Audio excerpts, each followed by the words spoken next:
سبحانه وتعالى في القرآن الحكيم وهو أصدق الصادقين وقوله الحق.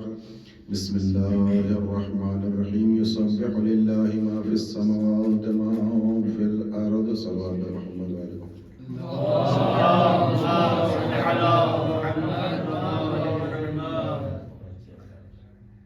قرآن مجید کے مقدس اور پاکیزہ الفاظ کی تلاوت کا شرف حاصل کیا ہے، جس میں پروردگار عالم تمام لوگوں کو متوجہ کرتے ہوئے ایک عظیم عبادت کی ترغیب دلاتے ہوئے یہ ارشاد فرما رہا ہے کہ جو کچھ زمین و آسمان میں موجود ہیں، جن پر لفظ شے کا اطلاق ہے، وہ سب کے سب اللہ کی تسبیح میں مصروف ہیں. اور اس لفظ کو جا بجا قرآن مجید میں استعمال کیا گیا ہے. اور ما فی السماوات ما فی الارض، آپ مجھ سے بہتر جانتے ہیں کہ ما کا اطلاق کتنا عموم رکھتا ہے، اس کے اندر کتنی وسعت پائی جاتی ہے، اس کا دائرہ کتنا وسیع ہے کہ جو کچھ بھی ہو زمین و آسمان کے درمیان. ارباب دانش نے ارشاد فرمایا کہ زمین پر دکھائی دینے والی مخلوقات سے کہیں زیادہ مخلوقات سمندروں کی تہوں میں پائی جاتی ہیں، اور سمندروں کی تہوں میں رہنے والی مخلوقات سے کہیں زیادہ مخلوقات فضاؤں میں رہتی ہیں. یہاں تک کہ ماہرین نے فرمایا کہ اگر آپ جسم کے اپنے روئے کے نوک پر بھی مائکروسکوپ کے ذریعے دیکھیں گے تو وہاں بھی اللہ نے کوئی نہ کوئی مخلوق بٹھا کے رکھی ہے. پیغمبر اسلام حضرت ختمی مرتبہ جب معراج کی منزلوں کو طے کر کے اس مقام پر پہنچ گئے جہاں پر پیغمبر کو اللہ لے جانا چاہتا تھا، اور جس مقام پر جناب جبرائیل نے ساتھ چھوڑ دیا، سدرۃ المنتہا. سدرہ آپ جانتے ہیں بیر کا درخت، جہاں پر پیغمبر اور جناب جبرائیل میں جدائی ہوئی. یا رسول اللہ اس کے آگے آپ جائیے گا، اب یہاں سے ہماری بساط یہیں پر ختم ہو جاتی، ہم آگے نہیں جائیں گے. جبرائیل جاؤ، کیوں نہیں جاتے؟ کہا نہیں جا سکتے، ہمارے حق ہمارے حدود یہی ہیں، اس کے آگے ہم نہیں بڑھ سکتے. آپ محسوس کریے پیغمبر اسلام کون ہے اور جناب جبرائیل کون ہے. جناب جبرائیل سید الملک ہیں. جناب جبرائیل ٹھہر گئے، رک گئے، نہیں جائیں گے. کیوں نہیں جاؤ گے؟ کہا اس کے آگے اگر ایک قدم بھی بڑھ گئے تو بالوں پر سلب ہو جائے گا. کتنا سمجھدار فرشتہ ہے اللہ کا کہ وہ اپنی حد کو پہچانتا ہے، پیغمبر سے آگے جانے کی کوشش نہیں کر رہا ہے. اپنی حدوں کو پہچانتا ہے. پیغمبر اسلام مورخین نے لکھا کہ پیغمبر رک گئے، جبریل چلو نہیں جائیں گے. اس مقام پر ٹھہر گئے جہاں پر پیغمبر اسلام کو اکیلے جانا ہے. ایک دریا ہے، نور کا دریا ہے، اس کو عبور کر کے پیغمبر کو قرب الہی میں حاضر ہونا ہے. مورخین نے لکھا کہ وہ سدرۃ المنتہا جہاں پیغمبر رکے، اتنا طول و طویل درخت پیغمبر نے دیکھا کہ ارباب مقاتل، ارباب دانش نے لکھا، مورخین اور محدثین نے روایت نقل کی کہ اتنا طول و طویل درخت تھا کہ اگر ایک گھوڑا دوڑانے والا گھڑ سوار 100 میل سفر طے کرے اور ہزاروں سال گھوڑا دوڑائے تو اس درخت کو عبور نہیں کر سکتا. وہ نورانی درخت، اتنا طولانی درخت. پیغمبر نے ہم فرمایا کہ میں نے اس عظیم اور طول و عریض اس درخت کو جو دیکھا، کتنے کے بے شمار پتے لگے ہوئے تھے، ہر پتے پر ایک فرشتہ بیٹھا ہوا تھا. ہر پتے پر ایک فرشتہ بیٹھا ہوا تھا. سدرۃ المنتہا پر جبرائیل رک گئے، نہیں جائیں گے. ایک جملہ کہہ کے آگے جانا چاہتے، میرے موضوع سے مرتبط نہیں ہے، بات آ گئی ہے تو عزیزان کرام. جناب جبرائیل کون ہے؟ کہا اللہ کا وہ فرشتہ ہے جو جس میں لطیف رکھتا ہے. مورخین نے مفسرین نے نور سے تعبیر کیا ہے کہ فرشتے بھی اللہ کی نوری مخلوق ہیں.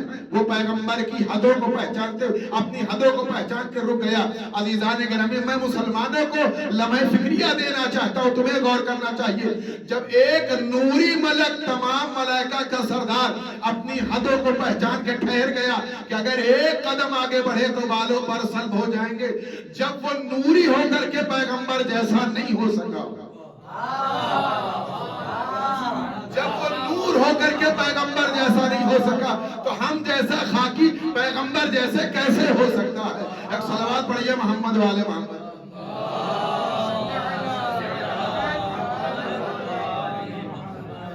غرض یہ کہ ہر پتے پر ایک فرشتہ ہے, اور اللہ کیا کہہ رہا ہے اس آیت میں کہ جو کچھ بھی زمین و آسمان کے درمیان ہے سب اللہ کی تسبیح میں مصروف ہیں, سب اللہ کا ذکر کر رہے ہیں. امام علیہ السلام نے ارشاد فرمایا, پانچویں امام نے, کہ اگر تم تسبیح کو جاننا چاہتے ہو تو سنو, تم ان تسبیحوں کو درک نہیں کر سکتے.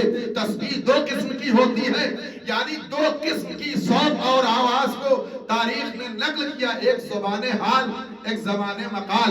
زبان مقال یہ ہے کہ جو آپ زبان سے تسبیح کو انجام دے رہے ہیں. زبان حال کیا ہے؟ ہر وہ چیز جو اللہ کے وجود پر دلیل ہو وہ زبان حال کہلاتی ہے. عزیزو, پرندے کی آواز ہم سمجھ نہیں سکتے ہیں, لیکن اللہ جانتا ہے کہ آواز نہیں ہے, یہ تسبیح ہے. امام نے فرمایا کہ قرآن مجید میں کہا گیا کہ وہ پرندہ جو اپنے پروں کو فضاؤں میں کھولتا ہے اس سے جو آواز ہوتی ہے وہ آواز نہیں, اللہ کی بارگاہ میں تسبیح کر ڈالی جاتی ہے. توجہ کیجئے, وہ اللہ کی بارگاہ میں تسبیح ہے.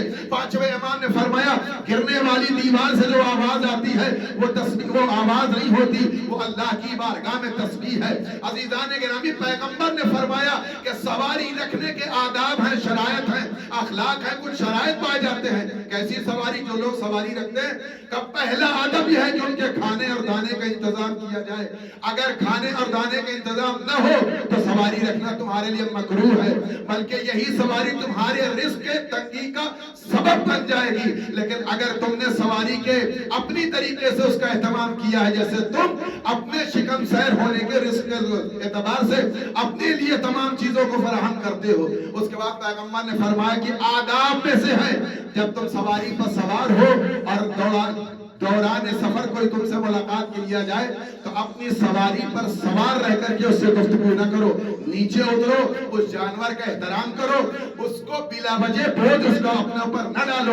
عزیزان گرامی, تمام شرائط میں سے اہم شرط پیغمبر نے فرمایا کہ اپنی سواری کو اپنی ذات سے متصل کرنے کے لیے جو علامتیں لگاتے ہو تو چہروں پر علامتیں نہ لگانا. یا رسول اللہ کیوں؟ کہ اس لیے کہ انہی چہروں سے یہ جانور اللہ کی تسبیح کرتے ہیں. محسوس کیجئے گا, یہی جانور اللہ کی تسبیح پڑھتے ہیں. پیغمبر اسلام نے ام المومنین سے کہا یہ جو کپڑے ٹنگے نے دھو ڈالو. کہا یا رسول اللہ کل ہی تو دھلا تھا, یہ سارے کپڑے جو ہیں صاف ہیں, ہم نے ان کو پاک و پاکیزہ کر کے رکھا ہے. تو پیغمبر نے فرمایا نہیں, یہ کپڑے جب صاف ہوتے ہیں تو اللہ کی تسبیح کرتے ہیں, لیکن جب یہ میلے ہو جاتے تسبیح رک جاتی ہے. عزیزان گرامی, یہ تسبیح وہ ہے کہ جو صرف انسان کے ثواب کا ذریعہ نہیں ہے, دل سے لے کر کے وجود کے پاکیزگی کا اعلان بھی ہے. صلوات پڑھیے محمد والے محمد. معمولی عبادت نہیں ہے تسبیح. عزیزان گرامی, امام نے فرمایا وہ لوگ جو کم از کم 50 آیتوں کی تلاوت کرتے ہیں, توجہ کیجئے, کم از کم ہر روز. چھٹے امام کی بھی حدیث موجود ہے کہ شیعہ ہونے کی علامت یہ ہے کہ کم از کم ہر دن 50 آیتوں کی تلاوت کرتا ہو. اگر 50 آیتوں کی تلاوت نہیں کرتا ہے تو ہم میں سے نہیں ہے. اگر کوئی 50 آیتوں کی تلاوت کرتا ہے تو اس کا شمار غافلین میں سے نہیں ہے. توجہ کیجئے, اس کا شمار غافلین میں نہیں ہے. اور اگر اس سے زیادہ کوئی تلاوت کرتا ہے تو غافلین میں سے نہیں ہے, بلکہ اس کا شمار ذاکرین میں سے ہے. اس کے آگے کی تعداد نہیں بیان کی گئی 50 تک. اگر کوئی 50 آیتوں کی تلاوت کرتا ہے تو وہ اللہ کی نگاہ میں غافلین میں سے نہیں, ذاکرین میں سے ہے. لیکن امام نے فرمایا اور پیغمبر نے فرمایا 50 آیتوں کی تلاوت کرنے والا ذاکرین میں سے ہے, لیکن ذکر کثیر کرنے والوں میں سے نہیں ہے. توجہ چاہتا ہوں, ذکر کثیر انجام دینے والوں میں سے نہیں ہے. پیغمبر نے فرمایا جو شخص ہماری بیٹی فاطمہ کی تسبیح کو انجام دیتا ہے ہر نماز کے بعد, اس کا شمار ذاکرین میں سے نہیں, ذکر کثیر کرنے والوں میں سے ہے. صلوات بڑھیے محمد و آل محمد.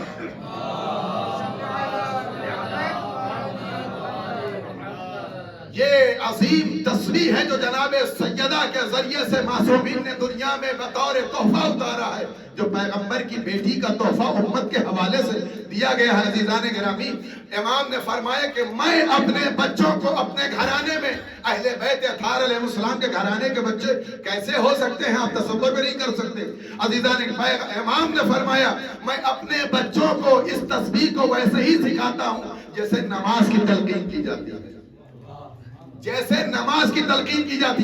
اگر کوئی شخص نماز تمام کرنے کے بعد اپنا پہلو طے کر کے بیٹھا رہے اور اپنا پہلو تبدیل نہ کرے اور اس تسبیح کو تمام کرے, جیسے ہی تسبیح تمام ہوتی ہے اللہ فرشتے کے ذریعے سے جنت کی بشارت دے دیتا ہے.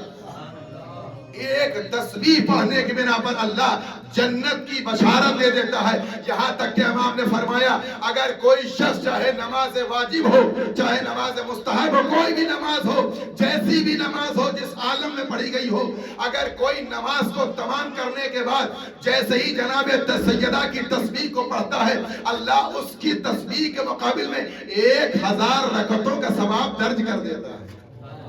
آپ محسوس کر سکتے ہیں افضل ذکر تسبیح ہے جناب سیدہ, افضل عبادت تسبیح ہے جناب سیدہ. اگر کوئی شخص اللہ کی بارگاہ میں ذاکرین میں شمار ہونا چاہتا ہے, ذکر کثیر کرنے والوں میں شمار ہونا چاہیے, تو اس کو چاہیے کہ جناب سیدہ کی تسبیح کو انجام دے.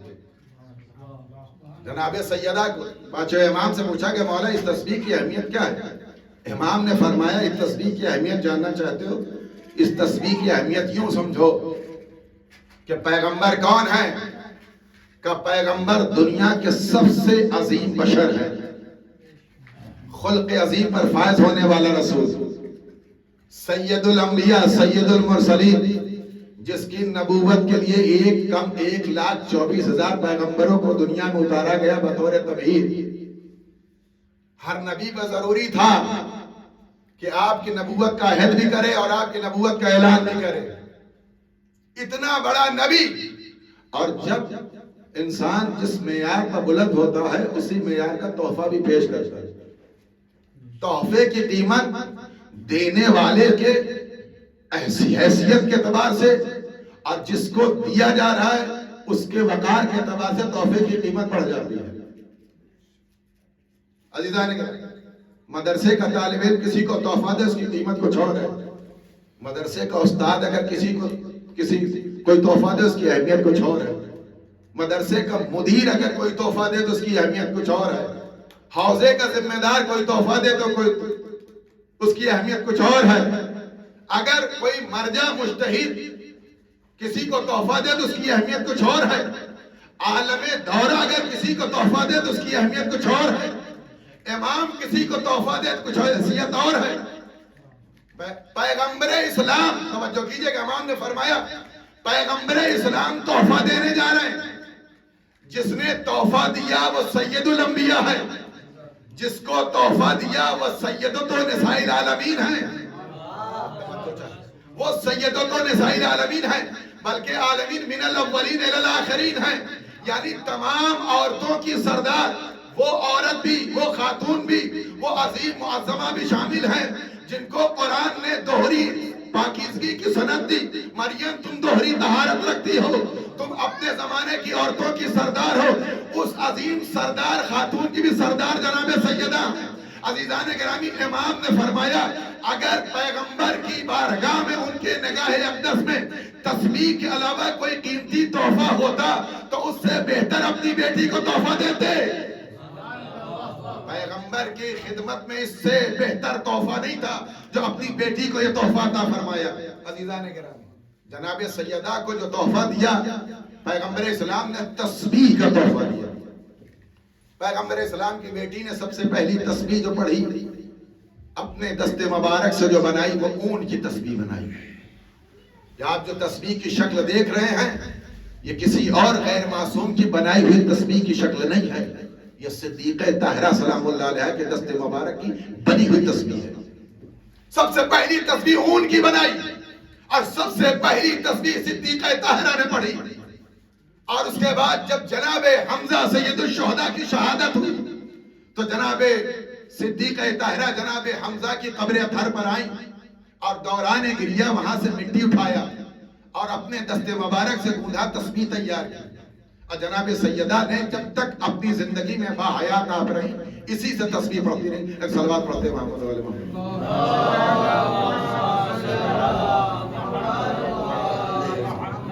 ایک اور صلوات پڑھیں محمد علیہ۔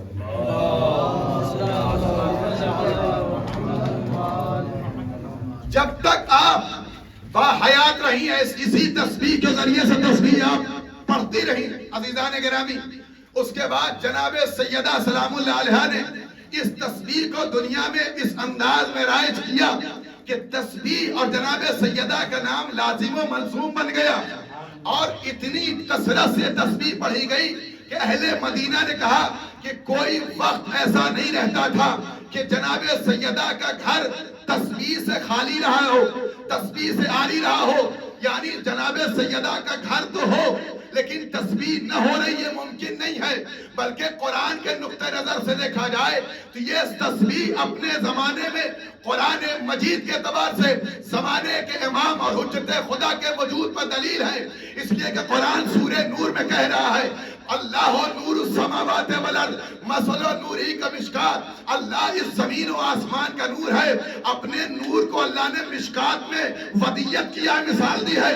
مشکات سے مراد کیا ہے؟ پانچویں امام نے فرمایا جدتنا فاطمہ ہے مشکات، میری جدہ فاطمہ مشکات ہے۔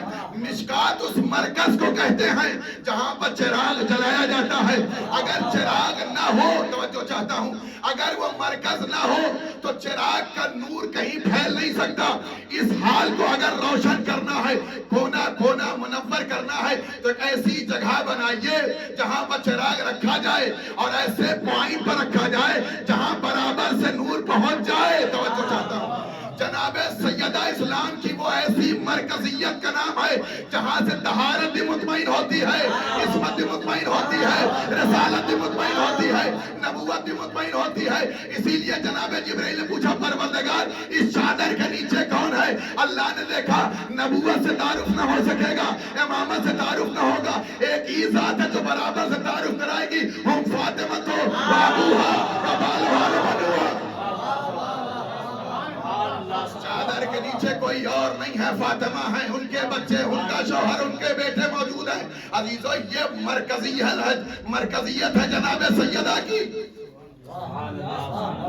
فی بیوت اذن اللہ ان ترفع یذکر فیہ یسبح لہ فیہا بالغدو والآصال۔ یسبح کا صیغہ بتا رہا ہے کہ ایسا گھر زمانے میں روئے زمین پر موجود ہے قرآن کی نگاہ میں جس میں صبح و شام تسبیح جاری ہے۔ ارباب فہم موجود ہیں، یسبح کا صیغہ مضارع کا ہے اور دوام و استمرار بدلات کرتا ہے۔ ایک ایسا گھر جہاں صبح و شام تسبیح ہو رہی ہے۔ اہل مدینہ نے کہا کہ ایسا گھر تھا جہاں صبح و شام تسبیح ہوتی ہے۔ جناب سیدہ سو جائیں تو چکی چلتی رہی ہے۔ پیغمبر اسلام گھر میں وارد ہوئے، امام حسن امام حسین پہلو میں ہیں، چکی چل رہی ہے اور تسبیح کی آواز آ رہی ہے۔ جیسے ہی جناب رسول خدا پیغمبر اکرم اپنی بیٹی کی بارگاہ میں پہنچے، بیٹھ گئے، زمین کے اوپر بیٹھے۔ یہ کوئی اور گھر نہیں ہے، یہ آسمان سے زیادہ بلند ہے جہاں پیغمبر بیٹھ گئے۔ اپنی بیٹی کے پاس، بیٹی کیا کر رہی ہو؟ کہ بابا آپ کے سامنے موجود ہیں۔ پیغمبر اسلام نے اپنے دستے مبارک سے دانوں کو اٹھانا شروع کیا، اس رہا اور چکی کے اندر ڈالنا شروع کیا۔ اس کے بعد کہا بیٹی اب اپنا ہاتھ روک لے، تم تھک گئی ہو، تمہارا بابا اس خدمت کو انجام دے گا۔ کون کر رہا ہے؟ سید الانبیاء، خاتم النبیین، سید المرسلین اپنے دستے مبارک سے چکی چلانا شروع کرتے ہیں۔ توجہ چاہتا ہوں اس روایت پر۔ چلاتے چلاتے جیسے پیغمبر نے اس چکی کے پارٹ کو پکڑا اور ہتھے کو اپنے دستے مبارک میں لیا تو سر کا بسم اللہ الرحمن الرحیم چکی نے بسم اللہ کو محسوس کیا، دستے رسالت کی گرمی اور شوق کو محسوس کیا، چکی چلنے لگی اور تسبیح کی آواز آنے لگی۔ راوی کہتا ہے کہ پیغمبر نے ہاتھ اٹھا لیا، چکی چلتی رہی جیسے پیغمبر نے پہلے چلایا تھا، چکی رکتی نہیں ہے۔ اسی انداز میں پیغمبر دانا ڈالتے جاتے ہیں، دانا ڈالتے جاتے ہیں، یہاں تک کہ جتنا دانا تھا سب تمام ہو گیا، لیکن چکی رکتی نہیں ہے، تسبیح ٹھہرتی نہیں ہے۔ پیغمبر نے فرمایا اسکن ایھا الرحا، ٹھہر جا اے چکی۔ اب کیا ہو گیا؟ دانے ختم ہو گئے، اب چلنے کا مقصد کیا ہے؟ پیغمبر سے اس چکی نے گویا ہو کر کے فرمایا یہ درے سیدہ ہے، یہاں بے جان پتھر بھی بولتے ہیں۔ توجہ چاہتا ہوں زانے گرامی، اس نے گویا ہو کر پیغمبر کے خطاب کیا، اے سید الانبیاء، اے سید المرسلین، آج میں رکنے والی نہیں ہوں، اگر ساری دنیا کا دانا آ جائے تو میں پیس کر کے پھر بھی نہیں رکوں گی، یہاں تک کہ آپ مجھے آج ضمانت دیجئے، سیدہ کے چوکھٹ پر ایک وعدہ کیجئے۔ کہا کیسا وعدہ؟ کہا قرآن میں آیت موجود ہے کہ قرآن میں انسانوں کے ساتھ ساتھ جہنم میں پتھروں کو بھی ایندھن بنایا جائے گا۔ یا رسول اللہ، اے خاتم النبی، اے سیدہ کے بابا، اے سید المرسلین، اے تاج نبوت، اے تاج رسالت، مجھے اپنے اختیار کا ایک تمغہ عطا کیجئے کہ آج کے بعد مجھے ایک بشارت دے دیجئے کہ میں جہنم کے پتھروں میں شمار نہ رہوں، میں ان میں جانا نہیں چاہتی، میں پتھروں میں، انسانوں میں، ان پتھروں میں جہنم کا ایندھن نہیں بننا چاہتی۔ یہ کہہ کے خاموش ہو گئی۔ مجھ سے وعدہ کیجئے، پیغمبر نے مسکرا کے کہا جا، میں نے سیدہ کے سامنے تجھ سے وعدہ کیا، اللہ کی بارگاہ میں تجھ سے عہد لیتا ہوں کہ تو جنت میں جائے گی، اور جنت میں جن پتھروں سے سیدہ کا قلعہ بنے گا اس مقام میں تجھے ریسی مقام دیا جائے گا۔ تیرا شمار سیدہ کا گھر جو بنے گا جنت میں ان پتھروں میں ہوگا جن پتھروں کے ذریعے سیدہ کا قلعہ تعمیر ہوا۔ اس تسبیح کی برکت آپ دیکھیے۔ اب چکی ٹھہر گئی تو قرآن کہہ رہا ہے یسبح لہ فیہا بالغدو والآصال، صبح و شام تسبیح ہو رہی ہے، یہ تسبیح رکتی نہیں ہے۔ ارباب قرآن جاننے والے جو مفسرین محققین ہیں وہ بتائیں کہ تسبیح، جناب سیدہ کا گھر کہاں ہے؟ تسبیح رکتی نہیں ہے، یسبح کا صیغہ ہے، صبح و شام تسبیح ہو رہی۔ یا تو کہیے کہ قرآن کا پیغام منسوخ ہو گیا، ختم ہو گئی بات، اب کوئی نہ گھر رہا نہ تسبیح، تو قرآن تو قیامت تک جائے گا۔ اگر قرآن قیامت تک جائے گا تو یہ آیت بھی قیامت تک جائے گی، اور اگر یہ آیت قیامت تک جائے گی تو صیغہ بھی قرآن کا یسبح لہ فیہا بالغدو والآصال، صبح و شام تسبیح ہونے کا تذکرہ بھی قرآن میں ہے۔ اب اہل اسلام یہ بتائیں کہ وہ دروازہ، وہ گھر بتائیں جہاں صبح و شام تسبیح ہو رہی ہے۔ کس مسلمان کے گھر میں صبح و شام تسبیح ہوتی ہے؟ 5 وقت تسبیح ہو جائے یہی بہت ہے، اور مسلمان کے گھر میں ویسے بھی نماز کے بعد تسبیح جناب سیدہ ہے بھی نہیں ہے، وہاں تو دعا کر کے بعد تمام ہو جاتی ہے، جناب سیدہ کی تسبیح نہیں پڑھی جاتی ہے۔ زانے کے نام آپ سب جانتے ہیں، کوئی گھر ایسا نہیں ہے کہ جہاں صبح و شام تسبیح ہو رہی ہے۔ اگر قرآن کی آیتوں پر ایمان ہے تو مانو کوئی دروازہ ہے، کوئی تسبیح کرنے والا ہے جو جناب سیدہ کا وارث ہے اور اس تسبیح کو جاری رکھے ہوئے ہے۔ یسبح لہ فیہا بالغدو والآصال، صبح و شام۔ یہ کہاں پر؟ جس گھر کے لیے فی بیوت اذن اللہ، اللہ کے حکم سے جس گھر کی دیواروں کو اور جس گھر کی رفعت اور بلندی کو پروردگار کے حکم سے بلند کیا گیا ہے، اس گھر کی بات ہو رہی ہے۔ دنیا میں اہل اسلام میں کس کا گھر بلند ہے؟ کس کا گھر اتنا محترم ہے جس کا تذکرہ قرآن میں ہو؟ تفسیر در منصور میں جب یہ آیت نازل ہوئی تو پوچھا گیا کہ اس گھر سے مراد کس کا گھر ہے؟ یا رسول اللہ کس کا گھر؟ صحابہ کے درمیان جہاں صبح و شام تسبیح جاری رہے گی۔ لوگوں سے پیغمبر نے پوچھا تم کیا سمجھتے ہو کیسی تفسیر ہو سکتی ہے؟ لوگوں نے کہا کہ اس سے مراد انبیاء کا گھر ہے۔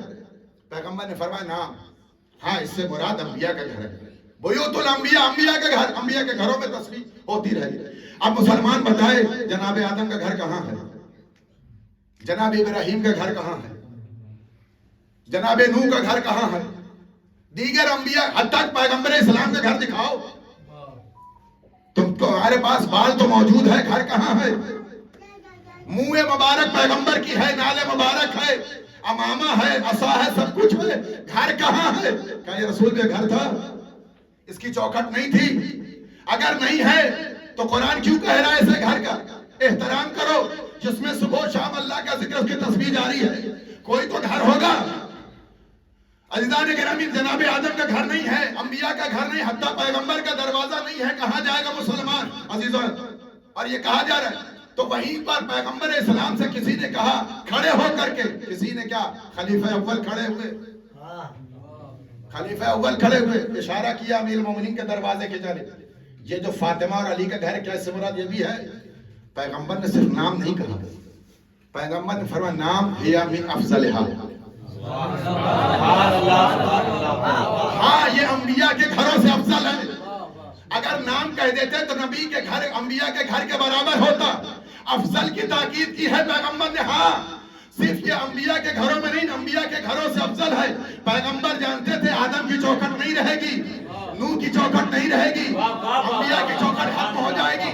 اسی لیے آیت تطہیر کے نازل ہونے کے بعد 6 مہینے تک پیغمبر جاتے رہے، کہتے رہے السلام علیکم یا اہل بیت النبوت، اے اہل بیت النبوت تم پر سلام۔ اب عزیزان گرامی، کسی اور گھر کو ڈھونڈنے کی ضرورت نہیں ہے، جس نے در سیدہ پا لیا وہ آدم کی چوکھٹ بھی، وہ نوح کی چوکھٹ بھی، وہ ابراہیم کی چوکھٹ بھی، وہ انبیاء کی چوکھٹ ہو سکتی ہے۔ اب عزیزان گرامی، در سیدہ پر احترام کا حکم ہے، اس گھر کی دیواروں کو بلند کرو، اس کا احترام کرو، اس میں تسبیح ہوتی رہے گی۔ عزیزان گرامی، قرآن کہہ رہا ہے اس پہ احترام کی نگاہ سے آنا، بد احترامی کی نگاہ سے نہ آنا۔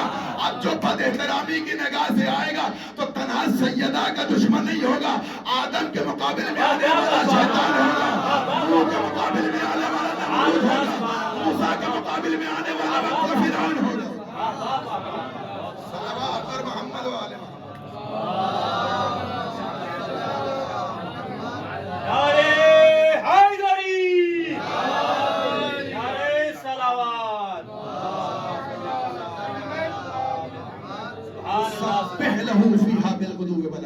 صبح و شام اس میں تسبیح جاری ہے، اور وارث زہرا پردے غیب میں اس سلسلے کو جاری رکھے ہوئے ہیں۔ آپ پڑھتے رہتے ہیں درد علی یاسین، سلام اس پر جو رکوع میں ہو، سلام اس پر جو قیام میں ہو۔ کس پر آپ سلام کرتے رہتے؟ جس کے گھر میں صبح و شام تسبیح جاری ہے۔ آخری روایت اس کے بعد ختم ہو جانے کے رنگ مرکزیت اسلام میں جناب سیدہ کو حاصل ہے ہر لحاظ سے۔ امیر المومنین بیٹھے ہیں گھر میں اور پیغمبر بھی موجود ہیں، جناب سیدہ اور امیر المومنین میں گفتگو شروع ہوئی، اپنی فضیلت کو بیان کرتے ہو۔ امیر المومنین نے ایک فقرہ فرمایا، پورا مفاخرہ نہیں پڑھنا ہے، ایک جملہ فرمایا، انا نون والقلم وکتاب مسطور، میں نون قلم ہوں اور وہ لکھی ہوئی تحریر۔ جیسے امام نے فرمایا، اب جناب سیدہ نے اس کے مقابل میں جملہ فرمایا، انا کتاب مسطور، فوراً جناب سیدہ نے فرمایا انا بیت المعمور۔ سبحان اللہ سبحان اللہ۔ امام نے فرمایا کہ میں اللہ کی لکھی ہوئی کتاب کی تحریر ہوں، کتاب مسطور میں ہوں۔ صدیقہ نے فرمایا بیت معمور میں ہوں۔ بیت معمور کیا ہے ذہن کے رنگ؟ کہیں ہم نے شاید نقل کیا ہوگا۔ بیت معمور کیا ہے؟ خانہ کعبہ کرۂ ارض کا مرکزی پوائنٹ ہے، زمین کو یہیں سے بچھایا گیا ہے، یہیں سے زمین اسی نقطے سے پھیل کر کے ساری دنیا کو وجود جو ملا اسی خانہ کعبہ کے زمین سے آپ کے سامنے واضح، یعنی مرکزیت یہاں ہے، اور خانہ کعبہ کو مربع بنایا گیا ہے۔ اسلام کا کوئی قانون کوئی بھی ہو ابس نہیں ہے کہ انجینئر کو اچھا لگا بنا دیا اسے ہی خانہ کعبہ بنا دو۔ ہر شے کے پیچھے اللہ کی حکمت مخفی ہے، اللہ حکیم ہے، اس سے بڑا حکیم کون ہو سکتا ہے؟ آخری روایت، تو مربع کیوں ہے خانہ کعبہ چوکور کیوں بنا ہے؟ اس کا کی کوئی حکمت تو ہوگی، کیا یوں ہی بنا دیا گیا؟ جہاں خانہ کعبہ کے ایک ایک پتھر کو چومنا اللہ کی حکمت ہو، شاعر الہی میں اس کا شمار ہوتا ہو، خانہ کعبہ کو یوں بنا دیا چوکور مربع نہیں، یہ جانے کے رنگ اللہ نے صلوات پڑھے محمد والے محمد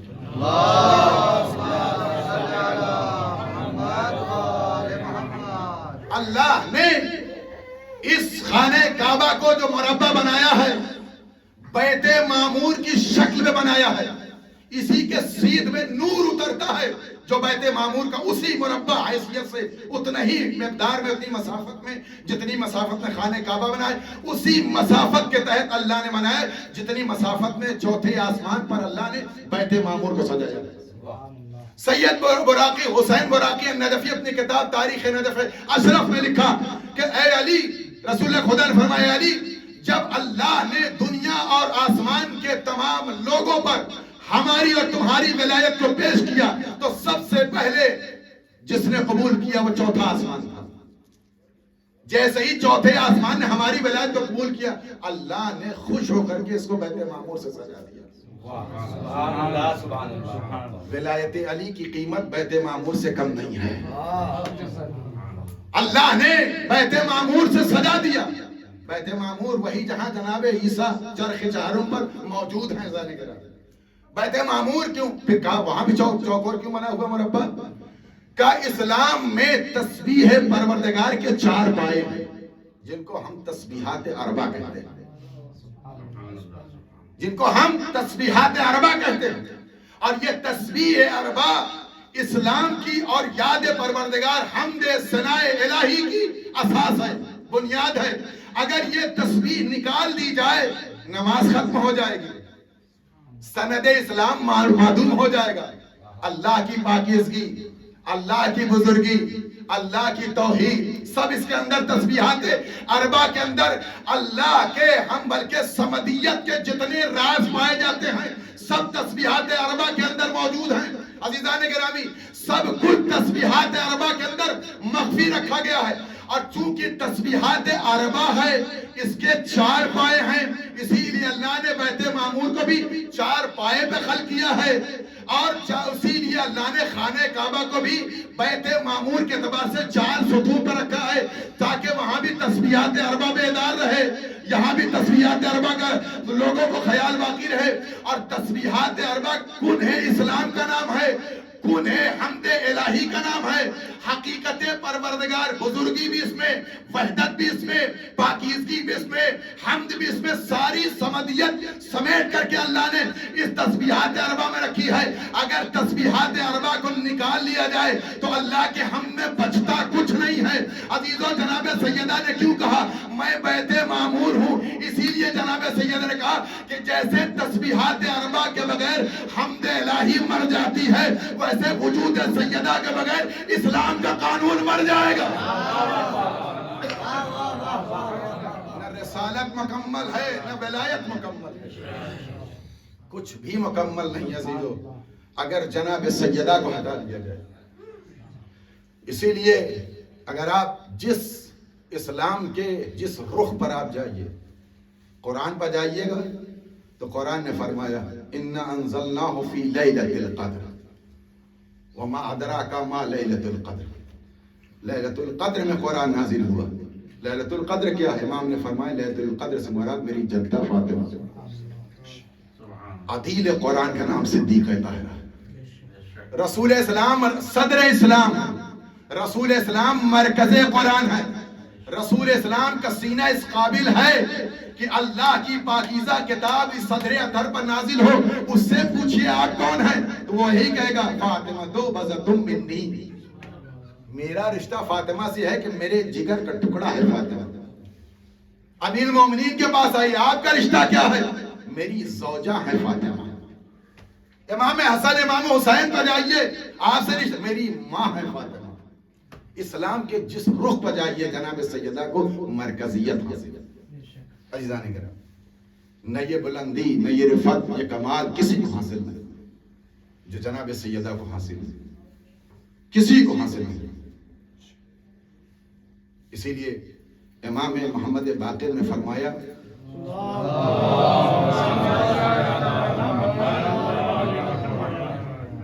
میری جدہ فاطمہ دین قیم کا نام ہے. دین قیم کا مطلب کیا ہے؟ اس کی تشریح بہت سی ہو سکتی ہے، آپ تفسیر میں جا کے دیکھ لیجیے. ریڑھ کی ہڈی جس کے اوپر اس انسان کا جسم رکا ہوا ہو، اس اساس کا نام جناب سیدہ. جہاں پر اسلام پورے وجود کے ساتھ پائیدار ہے وہ جناب سیدہ کی ذات ہے. اور اللہ کی بارگاہ میں اتنی محترم ہستی ہے یہ کہ جب واقع کربلا کو رونما کرنا ہوا تو اللہ نے 3 مرتبہ بیوی سے اجازت لی ہے. جب تک سیدہ کی تائید نہیں ہوئی اللہ نے اس قربانی کو دنیا کے سامنے پیش نہیں کیا. کتنی محترم ہے یہ خاتون. عزیزان گرامی، جناب سیدہ نے دنیا میں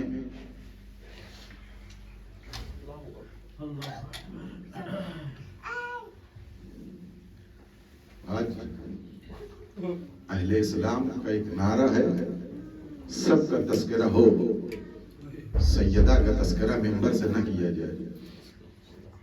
اس کی وجہ یہ ہے کہ ایسے ایسے چہرے اس نور کے حالے میں منافقین کے ظاہر ہوتے ہیں جن پر برسوں سے پردہ پڑا ہوا.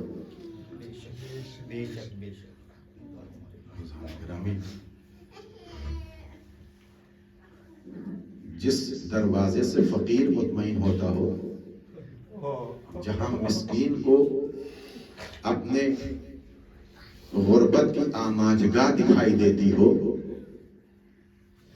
جہاں بے سہارے کو سہارا ملتا ہو، جن کے بچے پیٹ پر پتھر باندھنے اور غریبوں کو کھانا کھلا دیں،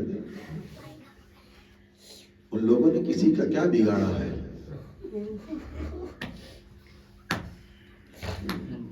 کسی کا کیا بگاڑا ہے؟ عزیزان گرامی،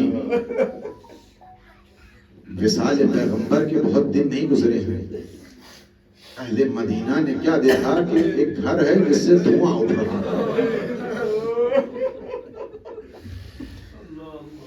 لوگوں نے دیکھا آخر کیا وجہ ہو گئی بنت پیغمبر کے گھر سے دھواں کیوں اٹھ رہا ہے.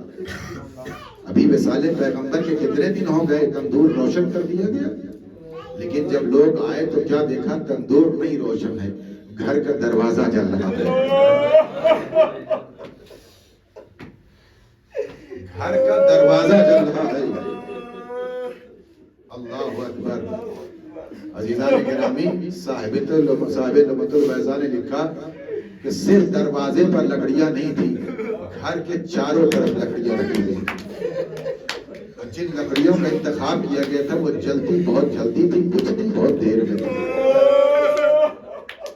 یہ ساری سازش تھی کہ پورے گھر کو جلا کے خاکستر کر دیا جائے.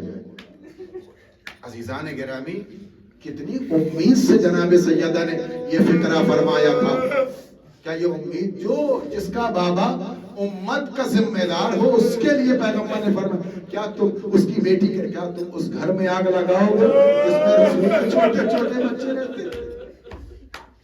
کتنا شقی ترین انسان بھی ہو، اگر ایک خاتون کی مجبوری کی آواز اگر آ جائے تو لوگ واپس چلے جاتے ہیں، لیکن آواز آئی وہی. اگر کوئی بھی ہو، ہمیں اس سے کوئی سروکار نہیں، ہم گھر میں آگ لگا دیں گے. ابو الحسن کو باہر نکالو، عزیز و شہزادی نے منع کیا، گھر میں آگ لگا دی گئی. عزیزان گرامی، شہزادی کا دروازہ جلنے لگا. عزیزوں، ارباب مقاصد نے لکھا کہ جناب سیدہ نے دونوں ہاتھوں سے اپنے دست مبارک سے دروازے کو پکڑ لیا کہ کوئی گھر میں داخل نہ ہونے پائے. ایک اکیلی بنت پیغمبر، ادھر سے کئی لوگ دروازے کو دھکا دینے لگے. ارے چلتا ہوا دروازہ سیدہ کے پہلو پہ گر گیا. عزیزان گرامی آ گئے. ابو الحسن اصفہانی کہتے ہیں کہ کوئی کیا بیان کرے سیدہ کی مصیبت کو. اگر سیدہ کا درد پوچھنا ہو تو چلتے ہوئے دروازے سے پوچھو جو پہلو میں گر گیا. اگر سیدہ کی مصیبت پوچھنا ہے تو اس کیل سے پوچھو جو سیدہ کے ہڈیوں میں در آئی. پر رحمت نازل کرے. عزیزان گرامی اگر ہماری ایک انگلی شکستہ ہو جائے تو سارا وجود لرزنے لگتا ہے. اللہ اکبر. دروازے کے نیچے بنت پیغمبر ہے. عزیزان گرامی جیسے ہی دروازہ ہٹا جناب فضہ نے سہارا دیا. عزیزہ 3 پسلیاں جس کی ٹوٹ جائیں اس کے حلق سے آواز نہیں نکلتی. ڈاکٹروں کا کہنا ہے کہ سکون چھن جاتا ہے لیکن بی بی شہیدہ ولایت ہے. ایک سوال کیا اے فضہ یہ بتاؤ ابو الحسن کہاں چلے گئے؟ اللہ اکبر. اے فضہ بتاؤ علی کہاں چلے گئے؟ کہا بی بی لوگوں نے اگر رسی کا پھندا ڈالا ہے علی کی گردن میں گرفتار کر کے لے گئے. اللہ اکبر. وہ بی بی اپنی ٹوٹی ہوئی پسلیوں کا درد بھول گئی. ایک مرتبہ ابا کا سہارا لے کر کے اٹھی. دیوار کو سہارا بناتے ہوئے تھوڑا سا دم لیا. اپنی رضا کو سر بڑھانا. بی بی باہر آئی مولا علی کو تلاش کرنے کے لیے. کتنا سنگین مرحلہ تھا, کتنا سخت مرحلہ تھا. عزیزان گرامی امام حسن مجتبیٰ سے کسی نے پوچھا مولا آپ یہ بتائیے سب سے بڑی مصیبت کے سنیے عزادارو سب سے بڑی مصیبت کیا تھی؟ امام نے فرمایا مصیبت جاننا چاہتے ہو ہر قدم پہ مصیبت تھی, ہر آن مصیبت تھی. مظالم کے پہاڑ توڑ دیے گئے لیکن سب سے بڑی مصیبت یہ تھی جب میرے بابا کو گرفتار کیا گیا اور میری ماں زخمی پڑی ہوئی تھی تو ہم چھوٹے چھوٹے بچے یہ فیصلہ نہیں کر پا رہے تھے اپنی زخمی ماں کے ساتھ یا قیدی بابا کے ساتھ چلے جائیں. اللہ اکبر. ایک طرف میری ماں زخمی تھی, ایک طرف میرا بابا قیدی بنا تھا. میری ماں ایک مرتبہ بیدار ہوئی اور دوڑ جلدی سے آئی اور جناب سیدہ نے اپنے دست مبارک سے امیر المومنین کے کمر کا پٹکا پکڑ لیا. خلو ابو الحسن کو چھوڑ دو. بہت کوشش کی گئی, جناب سیدہ نے ایک مرتبہ پٹکا نہیں چھوڑا. عزیزان گرامی سنیے گا جب جناب سیدہ کے ہاتھ سے پٹکا نہیں چھوٹا تو ایک مرتبہ خلیفہ دوم ملعون کہتا ہے پنجور اب سے تو کھڑا دیکھتا کیا ہے؟ عزیزو ادھر اشارہ ہوا. بنت پیغمبر جس ہاتھ سے ساری زندگی اپنے خدا کی تسبیح پڑھتی تھی اس کے ہاتھوں پر ایک کوڑا پڑا. جیسے ہی کوڑا پڑا ہاتھ سے علی کا دامن چھوٹ گیا. صرف علی کا دامن نہیں چھوٹا بلکہ ساری زندگی بی بی تسبیح نہ پڑھ سکی. امام نے فرمایا اے سلمان جا کے سیدہ سے گھر چلی جا. جناب سلمان آئے دست ادب جوڑا. اے شہزادی واپس جائیے, حکم علی ہے اس کو قبول کیجئے. جناب سیدہ نے فرمایا اے سلمان یرودون قتل علی, یہ لوگ میرے بچوں کو یتیم کرنا چاہتے. شہزادی ایک مرتبہ اپنے بابا کی خدمت میں آئی, ٹوٹا ہوا ہاتھ اپنے بابا کی قبر میں رکھا. بابا آپ نے تسبیح کا تحفہ دیا تھا, یہ امت کا تحفہ قبول کرے. سیدہ تسبیح